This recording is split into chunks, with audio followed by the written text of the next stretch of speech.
بسم اللہ الرحمن الرحیم۔ السلام علیکم۔ آج کے اس لیکچر میں ہم اردو جماعت داہم کا سبق نمبر 2 نظریہ پاکستان کی مشق کریں گے۔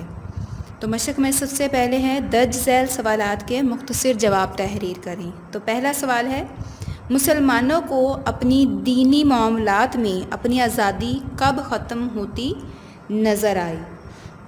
تو بادشاہ اکبر کی بے جا رواداری اور ملکی سیاست میں ہندوؤں کے عمل دخل کی وجہ سے ملک میں جو کافرانہ طور طریقے ہیں اس قدر رائج ہو گئے تھے کہ مسلمانوں کو اپنی دینی معاملات میں اپنی آزادی ختم ہوتی نظر آئی۔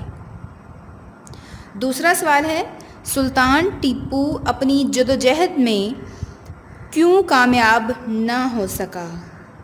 تو سلطان ٹیپو نے نہ صرف ہندوؤں اور انگریزوں کا مقابلہ کیا بلکہ صرف ان کا مقابلہ ہی نہیں کیا بلکہ افغانستان، ترکی اور فرانس کو بھی اپنے ساتھ شامل کر کے ہر ممکن کوشش کی، لیکن ملک کے دوسرے سرداروں نے ساتھ نہ دیا۔ تو جو دوسرے سردار تھے یا ان کے ساتھی تھے انہوں نے ساتھ نہ دیا، جس کی وجہ سے انہیں کامیابی حاصل نہ ہو سکی۔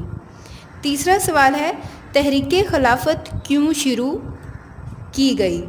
تو تحریک خلافت شروع اس لیے کی گئی کہ ہندوستان کے مسلمانوں نے اس لیے تحریک خلافت شروع کی کیونکہ ترکی میں وہ خلافت کا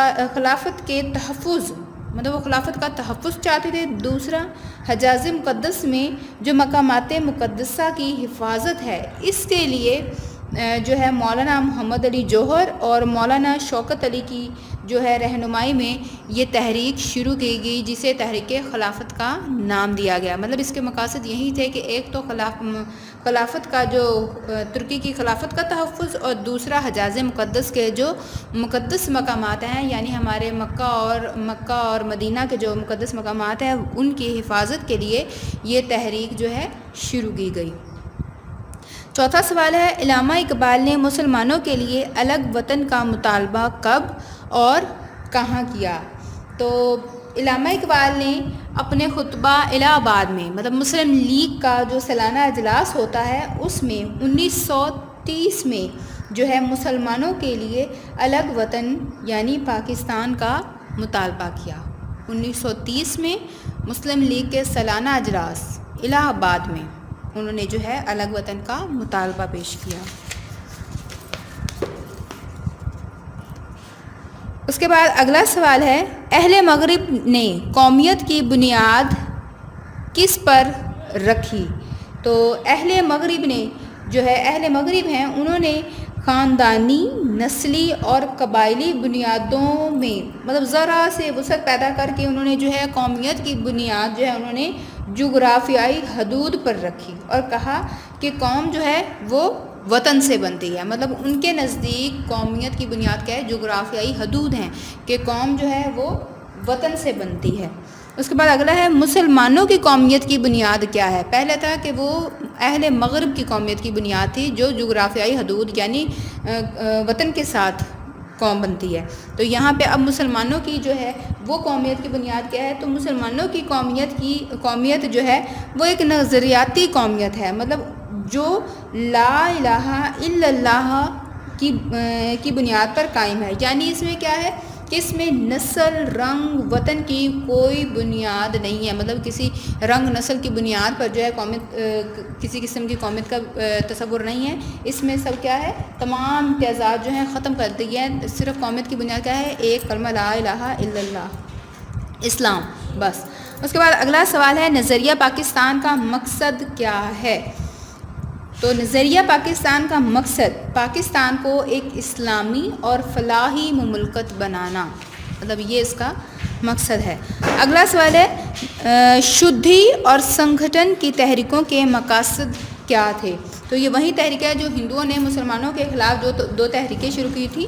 تو ہندوؤں نے مسلمانوں کو ہندو بنانے کے لیے شدھی کی تحریک شروع کی اور ان کو ختم کرنے کے لیے سنگھٹن کی تحریک چلائی۔